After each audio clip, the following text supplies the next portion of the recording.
I wonder if I should try to undo All it. right. Oops. Here we go. You're listening to the show on WNHHLP 103.5 FM, broadcasting live from downtown New Haven. We're streaming live on TuneIn Radio and newhavenindependent.org. We're also streaming live video on Facebook Live. All you have to do is go to facebook.com/New Haven Independent, or just go to your own Facebook page and look us up. Good evening, folks. I know this is out of character. Usually I'm here on a Wednesday evening, but because I have such a special guest in the studio and I really wanted to talk to this gentleman, my producer was good enough to accommodate me to come in this evening. So, without further ado, my name is Michelle Turner, and this is 103.5 FM WNHH, and this is the show. Richard E. Pelzer II is the executive producer of a film called 90 Days, and it explores some twists and turns about dating and honestly being HIV positive and what that means in the dating world and love. And, what does it mean to wait that 90 days? So, Richard, first of all, I want to thank you for extending your schedule a little bit. I knew you were going to be here anyway. So Thank you. Thank you for coming in. Thank you very much for having me. I totally appreciate this opportunity and this platform. Thank you. So talk a little bit and get close to that microphone. Okay. Yeah, that's good. Great. Talk a little bit about what it is to be an executive producer. So being an executive producer, especially on this particular project, one of my goals was really to raise as much money as I possibly could to get the film made. So as you mentioned in the opening, the name of our film is 90 Days. It was written by an amazing person who happens to be one of my best friends and business partner, Nathan Hale Williams. And it explores love, as you actually said, love in all its forms. And 90 Days really is about waiting before you consummate. So normally, in the first 3 months, it's the honeymoon stage. Right. But the real person shows up on that 91st day. So then that's what we actually say. But it's a love story, honestly. And it's a beautiful love story. It is, and it's beautifully shot. Thank you. Thank you very much. And one of the things I wanted to say about it, there was always a piece about what Black folk look like on film, right? Right. We're either too dark, too light, hair looking all crazy, just all types of things going on. Right. And with this film, you get none of that. Thank you. The lead woman is a chocolate sister, and she looks absolutely gorgeous. Tiana Parrish, we love her. She's amazing, very, very talented. Yes. She plays the role of Jessica. And Jessica and Taylor. And right. And so Nick Few is the love interest. His name is Taylor. And Jessica and Taylor meet, and they have this really sensual, beautiful relationship. And you sort of see them falling in love. Right. Which is great. They're getting to know each other, and they're doing all the little things that couples do when they get to know one another. And, there's a very sensual, it's not a full kiss, but they always go into each other right there on screen, and it's all beautiful. Yeah. I have to contribute to our producing team. We actually have a full team. So Sol Aponte was one of our producers.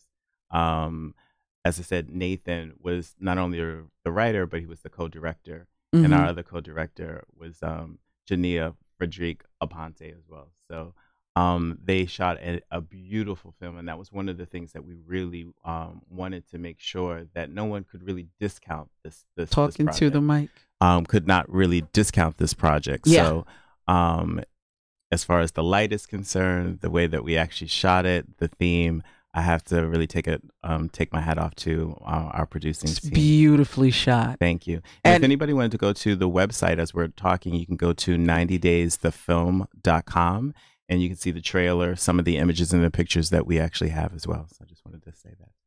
And how did it happen in this limited short release? You have the music of Stevie Wonder. I mean, that in itself is like, oh. Well, we've been actually very, very fortunate. There's a number of people that touched this project to make it very, very special. But Nathan actually worked with Essence Magazine as one of the writers. So he was had a slot as a blogger, and the piece of 90 Days was one of the pieces that he was working on. And he took some of the stories from a number of the folks that were actually writing in, and it's a full script.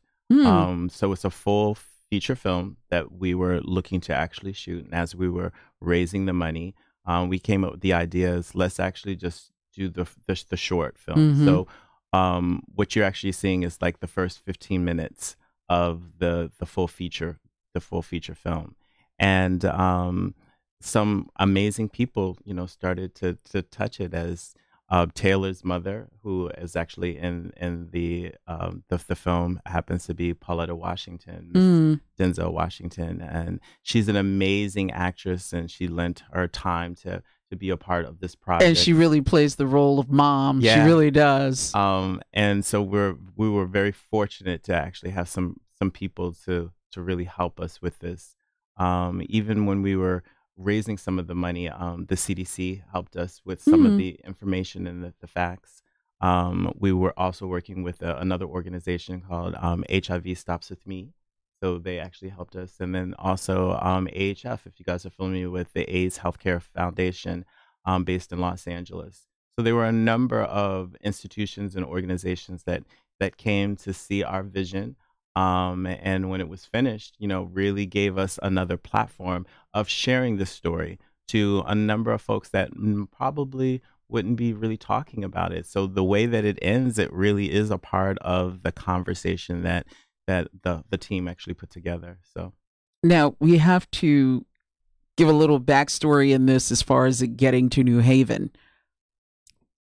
The Cornell Scott Hills Health Center, yes, were the folks who said, okay, this is going to be this year's film, and we're going to bring Mr. Pelzer to town.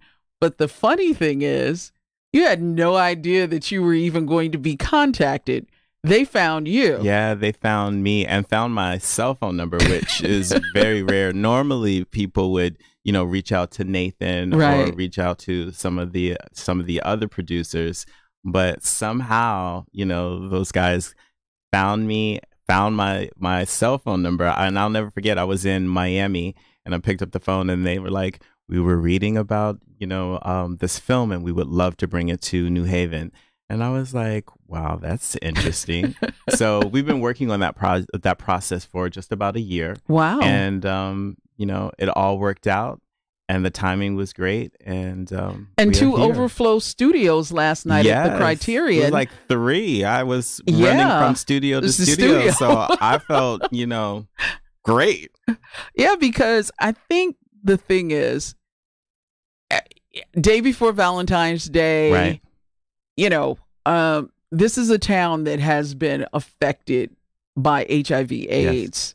In so many ways. Yep. And you heard some of the conversation last night about how, this town, as small as a population as it was, right, the AIDS epidemic really gripped this town, right, and Black and brown communities.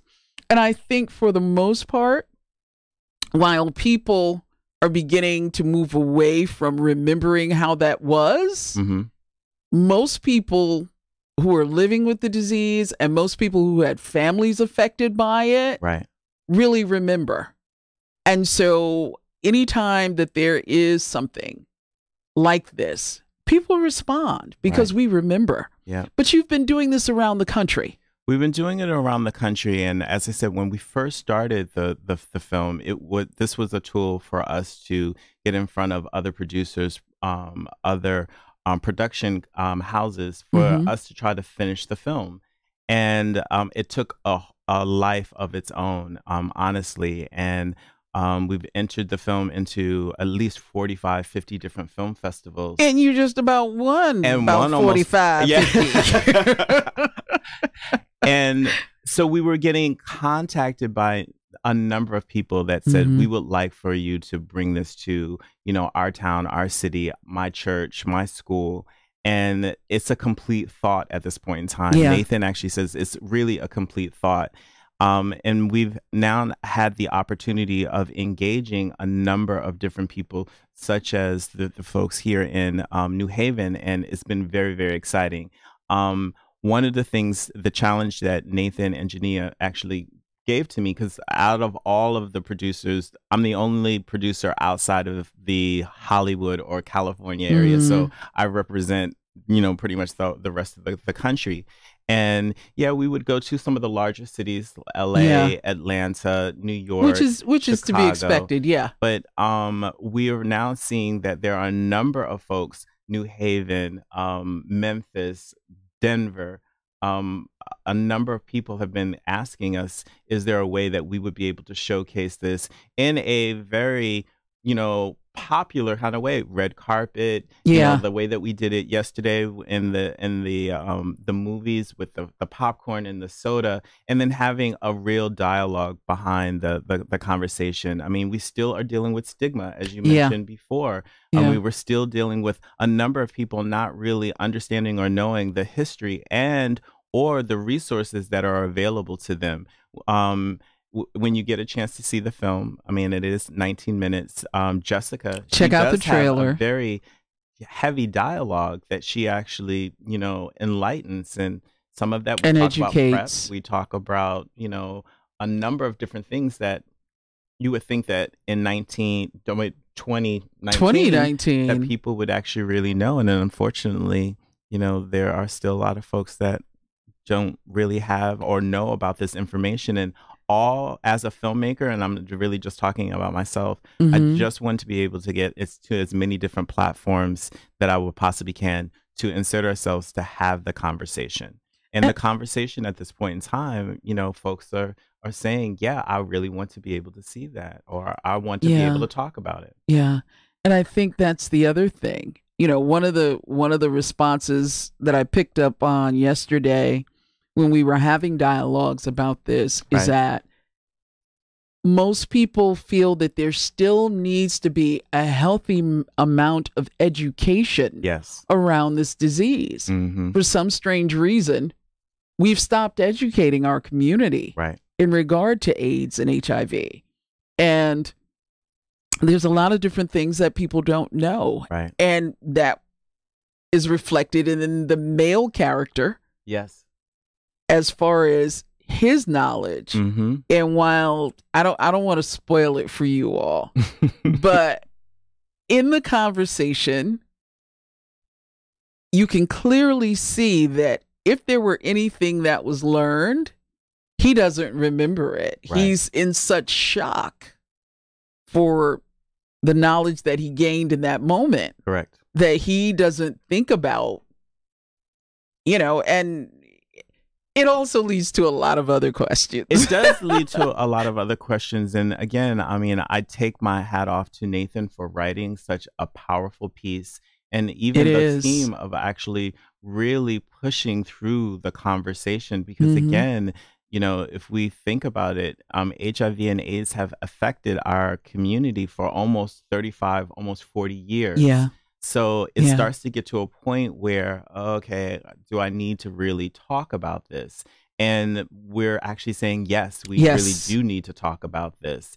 And it was very interesting yesterday, the conversation of disclosure. When do we actually share? Do I tell, or I say, give my status right away? And it was a number of different, points of views, but I just love the idea of people talking about this, and who should be, should I ask, should I Right. tell, Right. and again, if we're not having these types of conversations, it becomes very difficult, for the community to move forward. And there's, it's very interesting too. I would also hear, well, our young people really need to hear this. And Yes. I agree, but I Yes. also think that our seniors and So, elders need yeah. to know this. So it's not just one group. I think that the whole community, this is a Absolutely. perfect time for us to insert ourselves into the conversation and have this talk, and a serious talk. Well, because too, I think what I heard a lot of yesterday in this discussion about the film was that while people had some education, Right. they still weren't, as it said, up on the new. Right. So there were a lot of things that people still need to know about in regard to this disease. Mm-hmm. One of the questions that was asked of one of the health professionals in the room was, if it's undetectable, Right. do I still have it? Am I still spreading it? Can I not use a condom? Can I not use any kind of protection?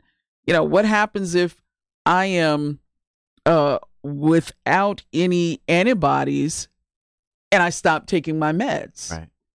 And the person advised to never stop taking your meds. Right. But again, here's a question from an adult. Right. That is very pertinent.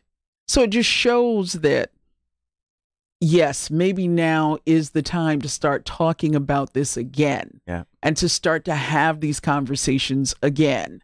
You mentioned yesterday a conversation that you had at a showing in Chicago. Right. Can you talk a little bit about that? And I was going to share a number. I mean, again, we've done numerous screenings and had the opportunity of having like these discussions, and it depends on who's in the room, on how the conversation is going to go. So in Chicago, we had a conversation with one of the fraternities. They were actually having their regionals conference, and sometimes people don't even know, like we'll say we're going to show a short film. They're not very familiar with what they're getting ready to actually see. So I have a captive audience that is going to watch, this film for 20 minutes. And I think that they're pleasantly surprised after and have more conversation, because I don't think that you can watch the film without having a conversation. Yeah. Yeah, that's true. Some kind of thought process. Some kind of thought process. Right. And in Chicago, that was the first time that we had pretty much a majority of the audience were men. And the question came up, or the comments that were coming up, that this was a really great film for them to actually even look at, like, now I know what I could possibly say or do, or, the thinking. But it goes the other way as well. I mean, when we're having the conversation in the church, in the Black church, I think that a lot of the health ministries at the church are saying we were always looking on how we would be able to reach, our community, or have this conversation. Yeah. And I do think that it's just enough that folks would be able to start to jumpstart a conversation. And so I'm very happy and blessed and excited to be a part of this project. We've then created, an initiative that we're working on called Activism Advocacy Through Storytelling, where we would be able to start. There are a number of issues that are going on in our community that we think that should be on the big screen, and these are topics that we should be talking about. And so we want to insert ourselves, and it's going to be beautiful and wonderful and well written, and great actors that we can start having more conversation and appreciate, right? And respect, because so many times, I'm a child of the 70s. Okay. So, blaxploitation films is what I grew up with. So you don't necessarily start out having a great expectation about what a film will look like or what it will sound like. And now we've come into this age where you really do have people who, like I said, care how we're lit. Right. cares about the language used in the film, cares about the quality of acting. Well, I'll even add to that. I mean, now we can actually have our own independent films on how we're distributing the films. I mean, Facebook, and that's big. All of the different ways and the new networks that are actually coming out. I mean, we can partner up with Netflix or Hulu or Amazon. There are a number of people that are looking for content and great content. Yes. And again, I think that with the right cameras, the right talent, we're creative enough to actually start to really share our stories and profit from them. And that's the great thing about what we're setting up. I mean, we are in show business, so there is a business side to this. Absolutely. And we're looking at unique ways of sharing and telling our stories. So again, if we're looking, and I'm not saying that our film is a PSA, but again, it is reaching people, and I see that it's making an impact that initially in the beginning we weren't thinking about, but we know that there is an audience. Because again, when we started the film, again, as I mentioned to you, it's a love story. And it just so happens that this person is affected by HIV, and then we explore that and that tone. But that wasn't the focal point. That wasn't the focal of the story. And so when we created this part and people were saying, this is really great, and I would like to use this as a tool to reach people, a little light goes off, and now you can market and promote and to distribute and touch people in a very different way. There's pots of money for those types of things. It's another unique way of us making the film. And getting a message out. And getting the message out. And the platforms such as this and having our conversations. Because I only need the right one person. Exactly. Absolutely. Or the right 3 people. Yes. Or the right 100 people. I don't know. But the opportunity of platforms. And that's why I want to thank you very much for even just giving me this time to do this. Something as important as this, and as I said, you know, our small town, our Black and brown communities in the late 80s and early 90s were gripped by this disease. I mean, when I tell you people literally were here one week and gone that following week, it was devastating. Right. You know, and it wasn't that it affected gay men solely. Right. You know, people were losing parents. People were losing sisters, brothers, aunts, uncles. I mean, and it was just all the way around. It was never a thing of, well, this is the one community that's being affected. Right. You know, in the African American community. It was touching lives all the way across. So this is something that has always been important in New Haven because it affected our community in a very negative way. And if you think about it, we're going into the second, possibly even the third generation. Correct. And what are we going to do? What are we going to do? And how do we tell this story? We can already look back on the stigma that we had to deal with, some of the ignorance that we had to deal with. And for us to move forward, there has to be a change, and the change starts with who? It starts with us. And so again, if we would be able to use this piece that is now a complete thought to encourage or to inspire and to have people think about this, I'm just again very grateful to be a part of it. And again, it takes all of us.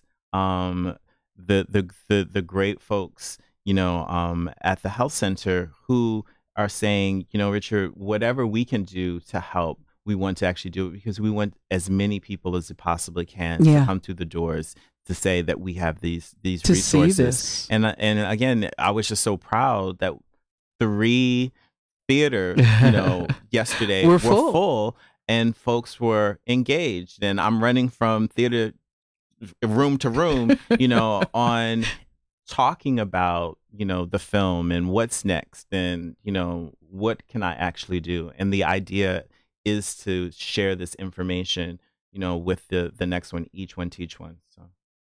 And so, in saying what's next and having this conversational thread, there are surprises with this, right, which I think, not that you didn't expect, I don't think anybody knew what to expect, but it definitely left people with the feeling of A, wanting to see more of the film, right, and B, a lot of questions. Yes. And so, if you can give us just a couple of hints as to what happened. Well, I would say that most of your viewers probably haven't seen the film, so they have really not. would like to see the film. So hopefully we will be able to plan something, numerous times in New Haven. I happen to be based in New York, so I would love to bring the film back and show it as many times as possible. Red carpet? Red carpet. I'd love to do a red carpet. I think that would be, wonderful, and we would be able to definitely make that actually happen. But as I have my executive producer hat on, the next step as far as what we're actually doing in activism, advocacy through storytelling, is we're working on our next film and our next project, which happens to be called Burden. And we're actually shooting it this weekend in Los Angeles. So we have 4 days. I'm going out to LA to actually work on that.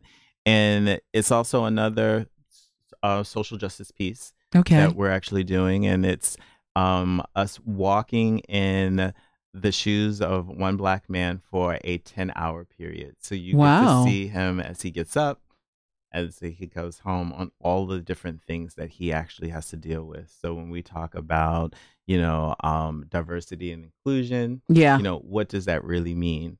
And seeing it through the lens of a Black man living in America today. That's fantastic. So that's the next project. And then we have a couple of other projects that we're doing. So the idea is to put together a portfolio of some really great works. And hopefully someone would say, we want to see as much content and we want to see it first. So here's your deal. That would be ideal. Fabulous. But now, with 90 days, are you looking to raise funds to complete the film? Is the film almost completed? So that's a good question too, and we hear that a lot. When we started this journey just about 24 months ago, the idea was for us to raise the $1.7 million that we needed to shoot the full feature. Within that time, we've gotten some offers to turn it into a TV series. So is that realistic for you all? It is very realistic, and I think that would be ideal if we would be able to do a TV series. As I said, that would be fabulous too. A love story. So again, and there's a number of different people that would weigh into not only this topic, but a couple of other topics that are going on that I think that we deal with every day, and that we would be able to see ourselves either on the big or the smaller screen. And with new technology that's actually going on right now, you actually have this mobile phone. So you're looking for mobile content in short form. And I think there's a number of different things that we would be able to do on that platform as well. Talk to me about the money. How, when you say, okay, we're going from film to television, does your hunt, if you will, for that money change?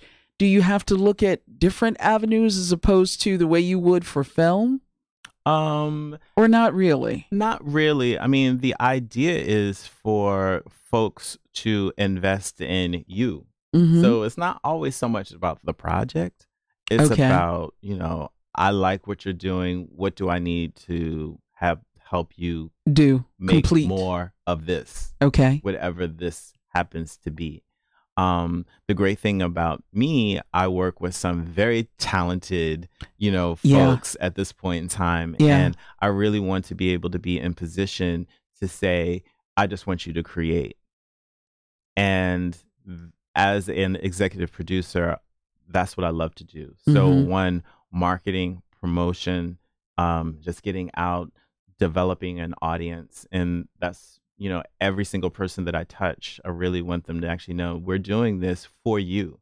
Mm. And with that in mind, those are the folks that are supporting us. So again, every little like that I get on Facebook, the money that we've raised so far are our is our own personal money, but each one counts.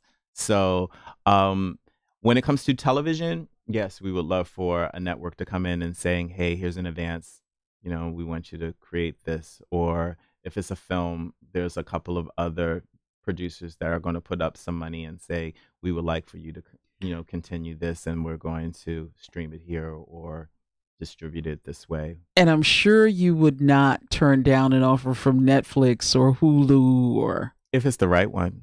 Because all money isn't good money. That's and true. All help isn't good help. So yeah, that sounds like the ancestral. What's the statement? Every shut eye ain't sleep. Right. Every goodbye ain't gone. So we are in the position, and to wait for some good quality opportunities. And the opportunity at this point in time, if we have to do it one by one, we're not in any rush at this point in time, because I know what I have. I'm very proud of it. And I would like for people to step up and say, we really want to. And you've got some fairy dust sprinkled around you by different people. Great people. Some of the shots that I saw in some of the talks after the movie. Cookie Johnson. That's a woman with a story to tell. So it's really interesting that you pick that up too, because there are a number of people that are watching us, which is really great. Like, what are they going to do with this project? And then there's some people that just really gave us a shot. When we launched 24 months ago, which was February 7th, which is National HIV AIDS Awareness Day. We screened the film in Los Angeles with Miss Cookie Johnson, and it was amazing. And we did it at CAA, which is one of the largest talent agencies, in the world. Which is pretty big. In their headquarters in Beverly Hills, with 250 other people. Wow. A part of the NAACP Image Awards. So that week, you've won one. Yes. Well, congratulations. Thank you. But it's really interesting because when the NAACP Image Awards, usually it's 4 days, they added a day before for us to come in on that Wednesday instead of starting on Thursday to do a health initiative, and they gave that opportunity to us. Like, we couldn't pay for any of that, right? But it was a wonderful opportunity. It was really great, and we were honored to be a part of that. And you can't beat that as a marketing message. Not at all. Not at all. So it gives us a little bit of attention when we're talking to people. And it's the same thing with, the Black church. And I live in Harlem, but we were blessed to be a part of Abyssinian, which is a historical a Black church in Harlem. Adam Clayton Powell was born in New Haven. Oh, really? That's good to know. His father was a pastor in one of our older Black churches here in New Haven. That's good to know. There's a connection. So we actually showed the film there, and that was actually really great. And also Reverend Sharpton gave us a platform for us to actually show the film. So again, it really does help when I'm going from city to city, knocking on doors for support and help to show the film. And I'm not at all shy of rolling up my sleeves and doing it, step by step, because soon those steps start adding up. You look back and you've gone a long way. So this film was brought in recognition of National Black HIV/AIDS Awareness Day. Yes. And the Cornell Scott Hill Health Center Infectious Diseases Department annually hosts a movie and have a community discussion.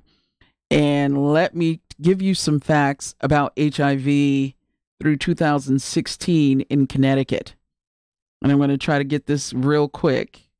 African Americans make up 12% of Connecticut's population, but 41% of them are new HIV diagnoses.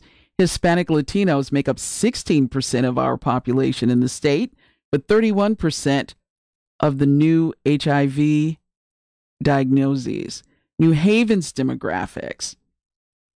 Diagnoses are increasing in 20 to 29-year-olds from 14% in 2010 to 51.4% in 2016. And of 75% of HIV cases in New Haven, they were among men who had sex with men. Of those, 50.5% were Black African American. So if you didn't think that AIDS wasn't as prevalent in the New Haven community, please know, audience, it is still very prevalent. It is still very much a part of our community. Yes. And it's something that we all need to be educated about. Let me tell you who we are before we go. You're listening to the show on WNHHLP 103.5 FM, broadcasting live from downtown New Haven. We're streaming live on TuneIn Radio and newhavenindependent.org. We're also streaming live video on Facebook Live.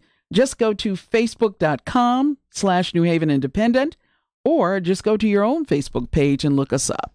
In the studio with me, Mr. Richard E. Pelzer II, the executive producer of 90 Days, which had a premiere of sorts here in New Haven last evening at the Criterion.